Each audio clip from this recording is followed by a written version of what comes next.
Durante 31 años, nadie pudo explicar qué sucedió con los 8 estudiantes que se internaron en uno de los cañones secundarios del Gran Cañón del Colorado durante una excursión escolar.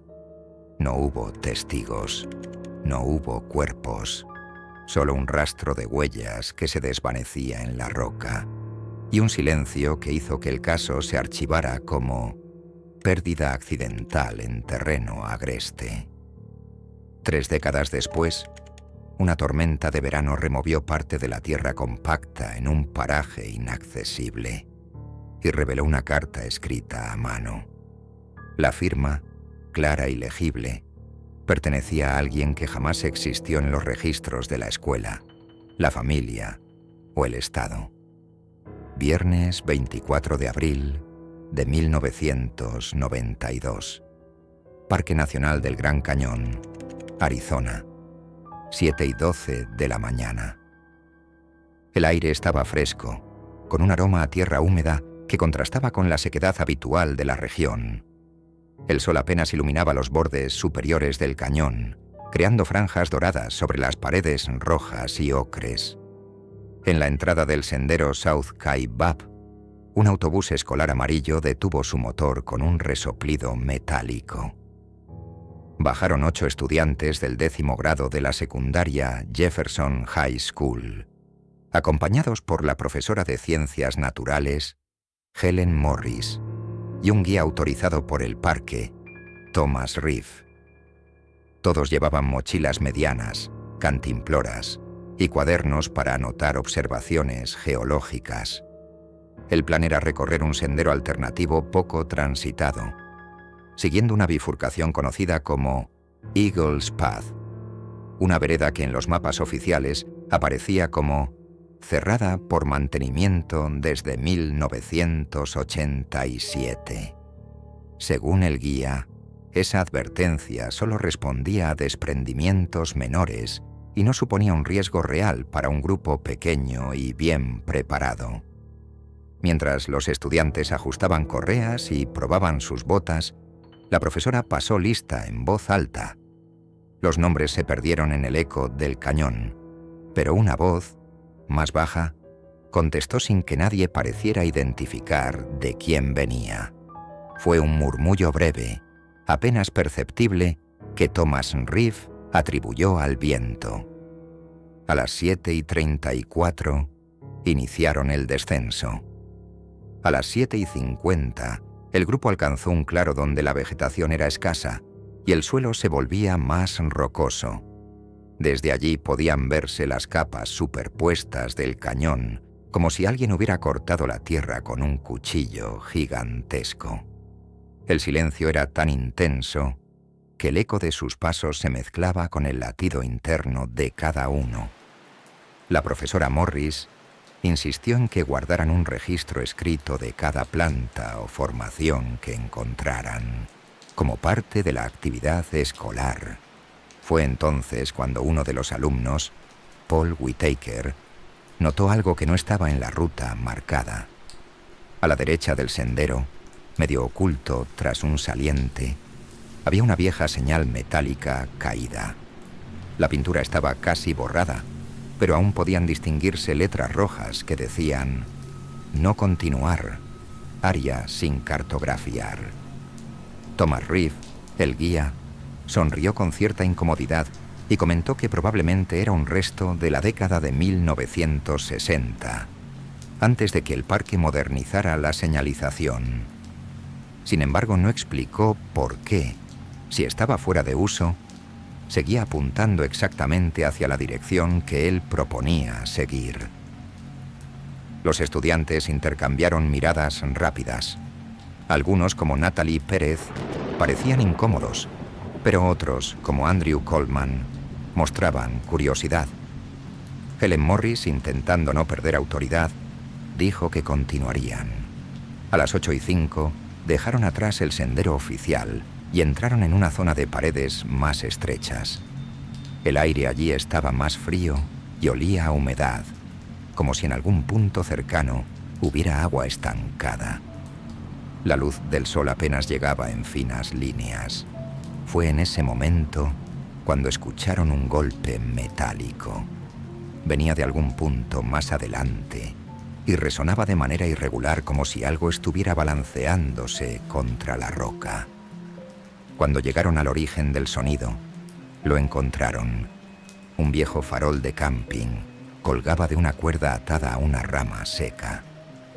No había señales de fuego reciente, pero el metal estaba caliente al tacto, como si hubiera estado expuesto a calor o sol intenso, lo cual era imposible en aquel punto sombrío.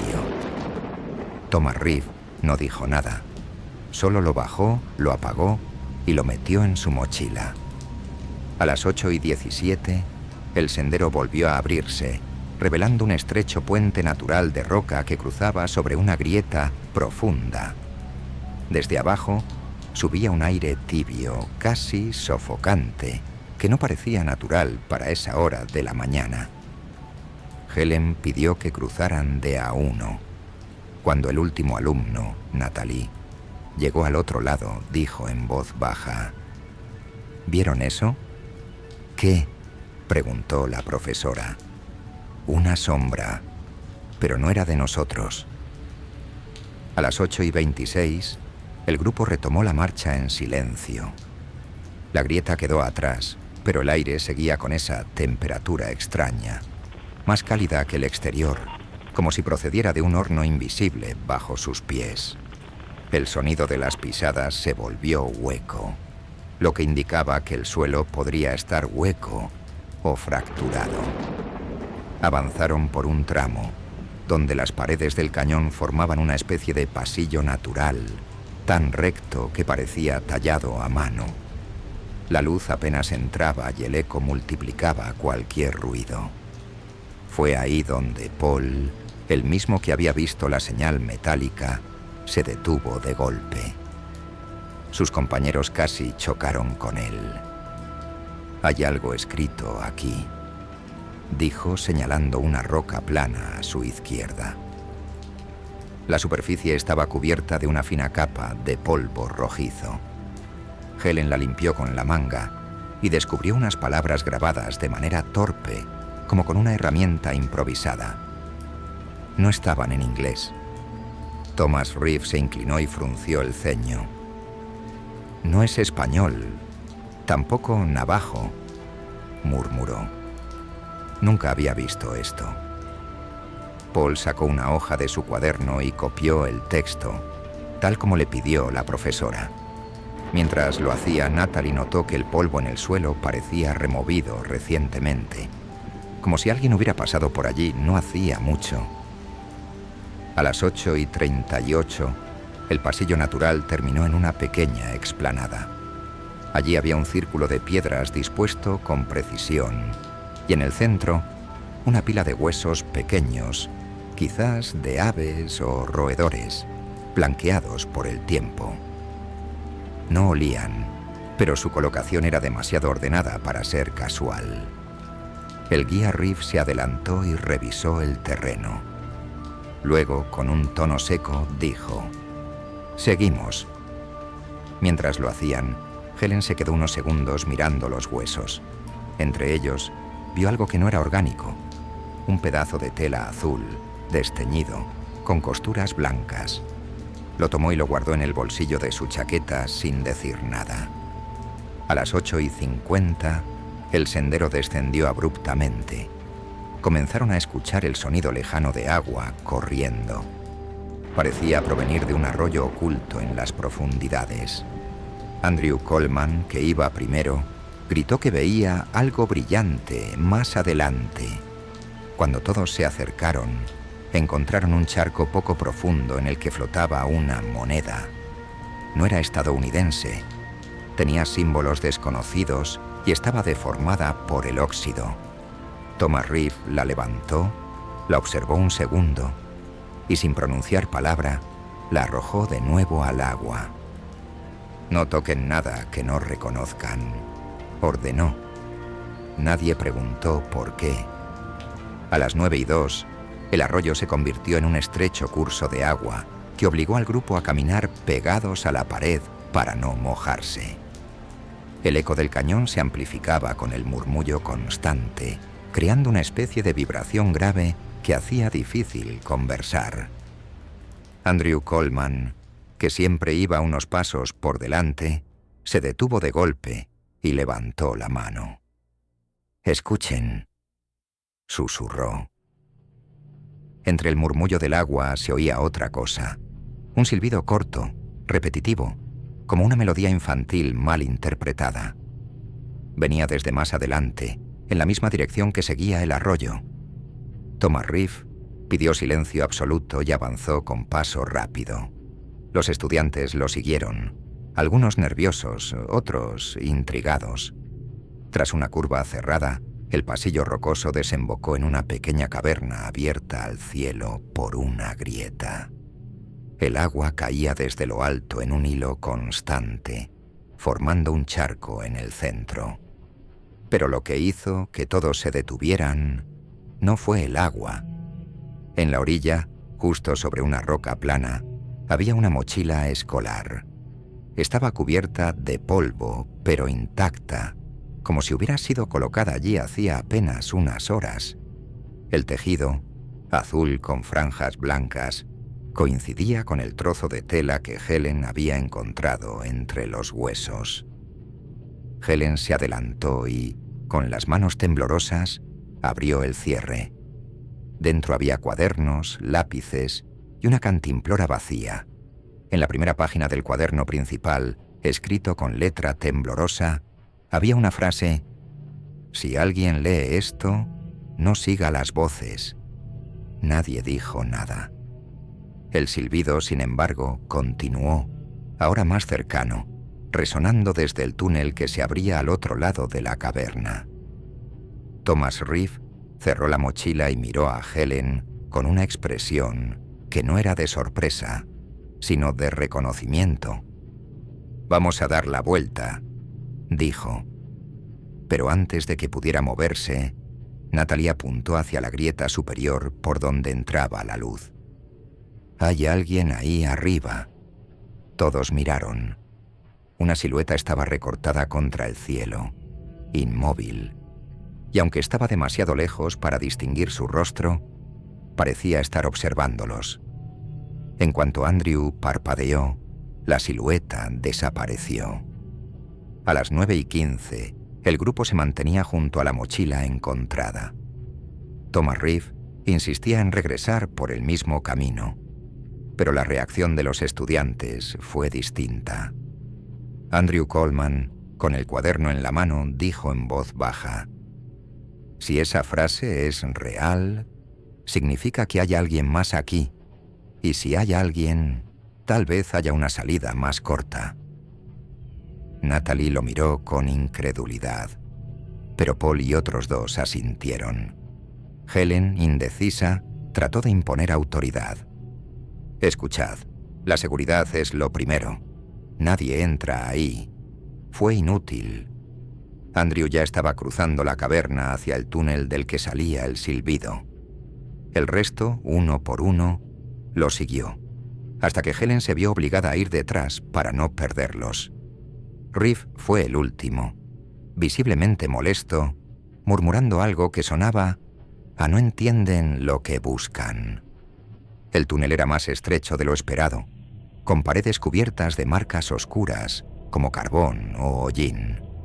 El suelo estaba húmedo y resbaladizo, y la temperatura bajó de golpe. El silbido continuaba, pero no tenía un patrón claro. A ratos parecía humano, a ratos se estiraba en tonos imposibles, como el chillido de un animal. A las 9:24 llegaron a una bifurcación. A la derecha, el túnel descendía en espiral. A la izquierda, se estrechaba hasta casi cerrarse. El silbido venía claramente del lado izquierdo. Andrew votó por seguirlo. Helen se oponía. Reef no dijo nada, pero sus manos, crispadas sobre la correa de su mochila, revelaban tensión. Eligieron la izquierda. Tras apenas 20 metros, el túnel se abrió en una cámara baja donde el techo estaba cubierto de lo que parecían cientos de marcas de manos. No eran huellas recientes. Estaban impresas con algún pigmento rojizo, seco y agrietado, como pintura muy antigua. La mayoría eran pequeñas, como de niños. En el centro de la cámara, sobre una roca lisa, descansaba una botella de vidrio con tapón de corcho. Dentro, doblada con precisión, había una hoja de papel amarillenta. Helen se adelantó, la tomó con cuidado y la abrió. El papel estaba húmedo, pero las palabras eran legibles. No estamos perdidos. Solo seguimos caminando. Paul preguntó qué significaba, pero antes de que Helen respondiera, todos se dieron cuenta. El silbido había cesado. En ese silencio repentino, algo, un golpe seco, resonó detrás de ellos en el túnel por el que habían entrado. A las 9:31, todos giraron hacia el túnel de entrada. El golpe se repitió, esta vez más cercano, como si algo pesado hubiera caído sobre la roca. Andrew sacó su linterna y apuntó hacia la oscuridad. El haz iluminó partículas de polvo suspendidas en el aire. Y nada más. «No hay nadie», dijo, pero su voz sonaba poco convencida. Helen pidió que se agruparan y volvieran sobre sus pasos. Reef, con gesto tenso, se colocó en la retaguardia. Avanzaron apenas unos metros cuando Paul, que iba segundo en la fila, tropezó. «¡Espera!», exclamó. En el suelo casi tapado por grava húmeda había un zapato. No era de ninguno de ellos. Era más pequeño, con suela desgastada y cordones rotos. Tenía barro seco adherido y en el interior una fina capa de arena roja. Mientras Helen lo examinaba, Natalie, que estaba detrás, giró para mirar hacia la cámara de las manos y notó que faltaba alguien. «¿Dónde está Andrew?». El grupo se detuvo en seco. Reef hizo un conteo rápido. 7 estudiantes más Helen y él. Andrew Coleman no estaba. El eco del cañón tragaba cualquier sonido, y el túnel se extendía detrás como una garganta interminable. Helen gritó su nombre varias veces, pero no hubo respuesta. Él iba delante. No puede haberse adelantado, dijo Paul con la voz quebrada. Reef respiró hondo, encendió su linterna y volvió hacia la cámara. La luz reveló que las marcas de manos en el techo parecían más oscuras que antes, como si hubieran absorbido humedad o algo más. En el centro de la roca donde estaba la botella, ahora había otra hoja de papel. No estaba allí cuando habían salido. Helen la tomó con dedos temblorosos. Solo decía, 1 menos. A las 9:38, Helen tomó una decisión. Seguirían buscando a Andrew, pero no dividirían el grupo. Reef no dijo nada, aunque su mirada fija en la nota parecía decir que aquello no era un accidente. Avanzaron hacia el fondo del túnel de la izquierda, la misma dirección en la que habían escuchado el silbido antes. La humedad aumentaba y el aire tenía un olor metálico, como a óxido o sangre seca. A los pocos minutos llegaron a un pasaje más amplio donde el suelo estaba cubierto de pequeños fragmentos de piedra. Entre ellos, Natalie notó algo brillante, un llavero con forma de águila roto por la mitad. Helen lo reconoció de inmediato. Pertenecía a Andrew. Lo había visto colgado de su mochila esa misma mañana. El hallazgo provocó murmullos nerviosos. Paul insistió en que debían regresar, pero en ese momento un sonido retumbó por las paredes. Pasos apresurados, como si alguien corriera muy cerca de ellos, aunque sin que ninguna figura se viera en la luz de las linternas. El ruido se desvió hacia un túnel lateral. Sin esperar indicaciones, Natalie corrió tras él. Helen y los demás la siguieron, pero apenas doblaron la esquina, la luz de sus linternas se encontró con un callejón sin salida. En el centro de la pared de roca A la altura de los ojos, alguien había tallado con precisión las iniciales AC. Justo debajo, escrito con tinta negra aún húmeda, había un número: 7. Éramos 8, susurró Paul, y su voz se quebró. Riff encendió una bengala para iluminar mejor el lugar. La luz roja reveló algo más: marcas de arrastre en el suelo, que desaparecían en una grieta demasiado estrecha para que alguien pudiera atravesarla. Mientras intentaban entenderlo, un leve susurro recorrió el túnel, como si una voz femenina repitiera en inglés una y otra vez: Keep walking, keep walking. A las 9:46, avanzaron en fila por un corredor que olía a papel húmedo. El murmullo Keep walking parecía vibrar en la roca, no provenir de un punto concreto. Helen se obligó a contar en voz alta: 7. 7 voces, 7 sombras contra la pared. Riff caminaba unos pasos por detrás, atento a cualquier eco extraño. El pasaje desembocó en una bóveda irregular con un derrumbe antiguo a un lado. Sobre el escombro, alguien había ordenado piedras formando una flecha señalando hacia una abertura mínima. Apenas un respiradero.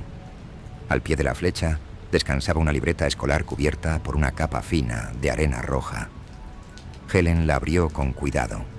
Dentro, todas las páginas estaban en blanco, excepto la última, donde se leía, en tinta azul y trazo vacilante: si llegamos tarde, deja una carta.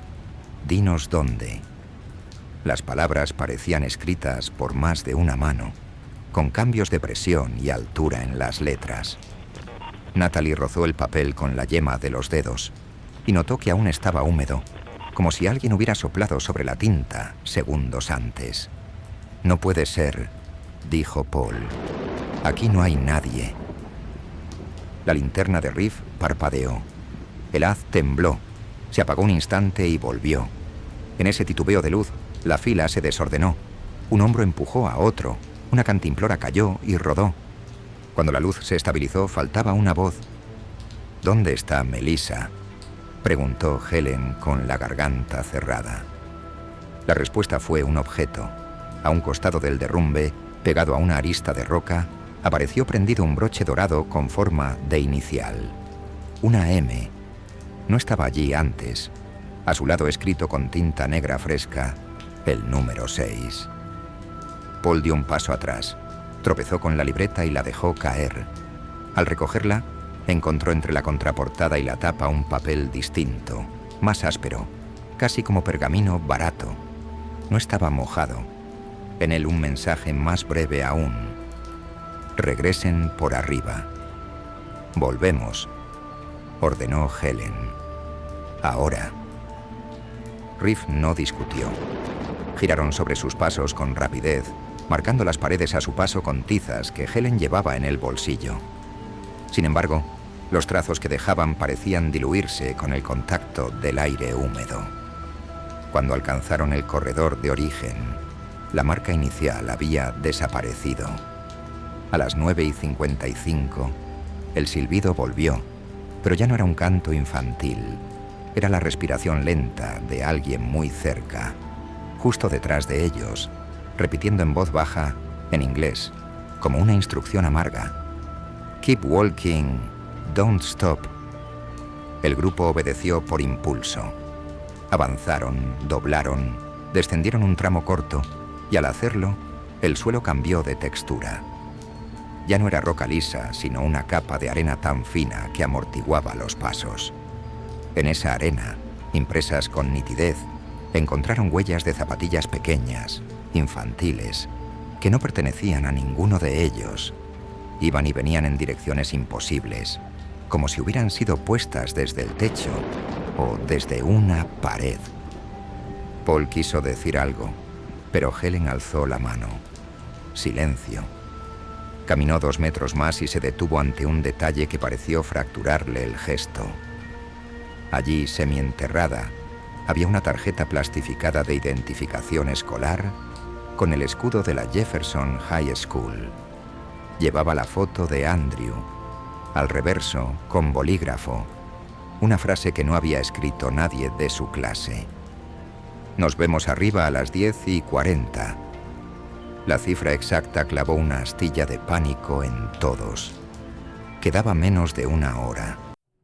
A las 10:02, una corriente fría, muy precisa, como el soplo de alguien, les pasó por el cuello.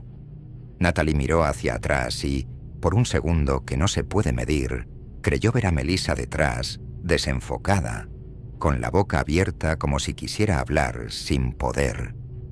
La imagen se descompuso como un reflejo en agua agitada y desapareció. Siguieron caminando sin hablar, acelerando cada vez que el corredor parecía estrecharse. Fue entonces cuando encontraron el primer pliegue de papel que remite directamente a la carta final. Doblado en 4, metido entre 2 grietas, con bordes ennegrecidos por humedad. Helen lo desdobló sin respirar. Era un fragmento como arrancado de un texto más largo. Si firmas, vuelves. Si no firmas, te quedas caminando. La caligrafía no correspondía a ninguno de los alumnos, ni a la profesora ni a Riff. Era más vieja, compacta, con curvas duras, como de archivo anciano. Al pie apenas una línea de puntos, como un lugar donde estampar un nombre. Paul, lívido, señaló algo más allá. En la pared, el número 5, pintado con la misma tinta negra. A las 10:10, Helen se detuvo. Tomó aire y dijo, con una voz que les sonó a todos más firme de lo que se sentía: «Subimos. Ahora». Buscó con la linterna una pendiente, un resquicio o un tramo escalable. Riff, tras unos segundos callado, indicó un corredor que ascendía con una inclinación mínima, casi imperceptible, hacia un corte de luz. Les hizo gesto para que lo siguieran, y se colocó delante, abriendo camino con la linterna y un bastón telescópico. El ascenso los llevó hasta una oquedad, donde el techo estaba a menos de 2 metros. Alguien, en algún momento, había colocado 3 tablones gastados a modo de peldaños. Subieron uno a uno, contándose en voz alta, hasta oír otra vez el mismo murmullo, ahora claramente humano, una voz de mujer, muy cansada. «Leave the letter, leave it where it breathes». La pared frente a ellos respiraba. No de manera literal, pero la condensación se formaba y se retiraba como si hubiese pulmones al otro lado. En un respiro, la humedad dibujó un contorno rectangular, un hueco ciego, un buzón de piedra. Helen metió la mano con pulso terco y palpó el fondo. Rozó algo fibroso, rugoso, con grapas oxidadas. Tiró de ello. Salió un sobre. No tenía sello, no tenía dirección. Solo una palabra manuscrita, repetida 3 veces. Arriba, arriba, arriba. A las 10:19, la abertura escupió un golpe de aire caliente que les obligó a cerrar los ojos. Cuando los abrieron, aparecieron 2 cosas que no habían estado allí. Un reloj de muñeca infantil detenido exactamente a las 10:40 y el número 4 en tinta negra, a la altura del pecho de Helen. Paul intentó hablar, pero su voz se fue hacia el techo. Al bajar la mirada vio su propia sombra desdoblada en 2. La más pálida tenía el brazo levantado, como si sostuviera algo. En la mano no había nada, hasta que el eco tardío de un golpe metálico les cayó encima desde la grieta superior. El mismo golpe que habían oído horas antes junto al farol. Riff tragó saliva y dijo: «Faltan 20 minutos». Entonces, la pared detrás de Natalie vibró como piel de tambor. Ella se volvió, apenas un reflejo, y la linterna barrió un rostro a 2 palmos. Ojos abiertos, boca entornada, expresión de esfuerzo. Era Andrew, o el negativo de Andrew, incrustado en la roca como fotografía mojada. Sus labios se movieron sin sonido. Un segundo después, la roca quedó lisa. Helen no gritó. Contó otra vez. 1, 2, 3, 4, 5. Otra vez faltaba alguien. Paul miró a su lado y encontró el vacío donde hacía segundos estaba Caroline. En su lugar, en el suelo de arena fina, un objeto de plástico transparente que ella siempre llevaba colgando de la mochila. Un silbato escolar. Tenía dentro un granillo rojo de arena atascado que impedía que sonara. Bajo el silbato, escrito con tinta, 3. A las 10:26, eligieron el último corredor ascendente. El aire cambió. Ahora olía a papel seco y metal. El túnel desembocó en una sala con techo alto, atravesada por un rayo de luz que entraba desde una grieta. Allí, contra una pared, descansaba una mesa de madera vieja, imposible de explicar en medio de la roca. Encima, una prensa de libros oxidada, y al lado, un tintero con una pluma sin punta. Frente a la mesa, un atril de piedra con un cuaderno abierto, hilo de cosido visible, sin tapas. En la primera página, a mano y con letra clara de secretario, una frase. Registro de salida, firme con su nombre real. Las páginas siguientes contenían columnas con fechas ilegibles, como si alguien las hubiera borrado con agua, y al pie de cada columna, una línea, casi una cicatriz en el papel, que pedía una firma que no estaba. Reeve dio un paso atrás. Helen entendió que aquel era el corazón del lugar. Le temblaron las manos, pero sostuvo la mirada en el rayo de luz. Vio partículas de polvo subiendo, no cayendo. Vio también por primera vez la posibilidad de arriba. A las 10:31, un nuevo papel apareció bajo el atril, impulsado por el aliento de la grieta. Era otro fragmento del mismo material áspero de antes. Decía: si firmas, te vuelves. Si firmas con otro, caminas por nosotros. El rayo de luz se estrechó. La pared exhaló. Y en ese latido se oyó el último eco del día. Una palabra de 2 sílabas que ninguno pudo ubicar, pero que todos entendieron como orden. Ahora. A las 10:33, Helen miró el cuaderno abierto sobre el atril. No sabía si aquel era un ritual, una trampa o un registro real, pero entendió algo. La carta que habían encontrado décadas después debía ser parte de esto. Un eco físico que sobrevivió al resto. Paul se adelantó y rozó la hoja con la yema de los dedos. Sintió el mismo frío metálico que antes, como si el papel estuviera helado por dentro. Natalie, sin esperar más, sacó de su bolsillo la libreta escolar que habían hallado entre la arena y arrancó una página. Escribió su nombre. La tinta no se absorbió. Se quedó flotando, como si la hoja la rechazara. El rayo de luz parpadeó. La temperatura subió y en la pared opuesta, con la misma tinta negra, apareció el número 2. Helen no quiso pensar en lo que significaba. Cerró el cuaderno de golpe y lo metió en su mochila. «Subimos, ¿eh?», dijo.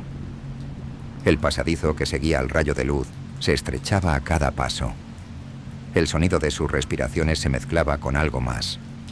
Un susurro múltiple, como si voces distintas, de edades distintas, repitieran al unísono la misma palabra: arriba.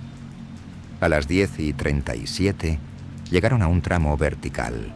Unas raíces secas colgaban desde una abertura, lo suficientemente fuertes para aguantar peso. Reeve fue el primero en trepar, seguido de Helen, Natalie y Paul. Los demás esperaban turno. Pero antes de que el penúltimo comenzara a subir, un golpe seco retumbó en el hueco. La arena bajo sus pies se hundió como si alguien tirara de ella desde abajo. En un instante, desapareció. No hubo grito, solo el eco de la arena deslizándose hacia un fondo invisible. Helen giró y vio en la pared fresca y brillante, la tinta negra marcando uno. ¡Rápido!, gritó. A las 10:39, Natalie y Paul alcanzaron la abertura. Reeve ya estaba fuera, tendiéndoles la mano. Helen fue la última en salir. Mientras lo hacía, un aliento cálido le rozó la nuca y una voz, muy cerca, tan cerca que pudo sentir la vibración, dijo: «Uno más». Ella no se giró. A las 10:40 exactas, emergieron a una planicie rocosa a cielo abierto. El aire era seco y limpio. A lo lejos se veía el cauce del río Colorado como una línea de plata. No había rastro del resto del grupo. Solo 4 quedaron: Helen, Reeve, Natalie y Paul. En el suelo junto a la salida, alguien había dejado un sobre cerrado. Era idéntico al que Helen había sacado del buzón de piedra, salvo que este estaba manchado de arena roja y tenía escrito, en la misma letra antigua: «Para quien encuentre esto». Helen lo abrió. Dentro había una hoja doblada en 3.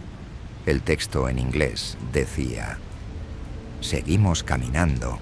No estamos perdidos. No preguntes quién firma». Debajo, una única firma. Un nombre que ninguno reconocía y que no figuraba en ningún registro escolar ni estatal. Sin embargo, Helen juraría que lo había escuchado una vez, pronunciado por una voz infantil en la cámara de las manos. Años después, cuando una tormenta de verano expuso una grieta en la roca a varios kilómetros del sendero oficial, un guardabosques encontró el mismo sobre, intacto, enterrado bajo una capa de arena compacta. La carta que contenía era idéntica, salvo por un detalle. En el reverso, escrita con tinta negra, había una lista de nombres. Todos eran de los 8 estudiantes desaparecidos en 1992. Y al final de la lista, en una letra más reciente y temblorosa, el de Helen Morris.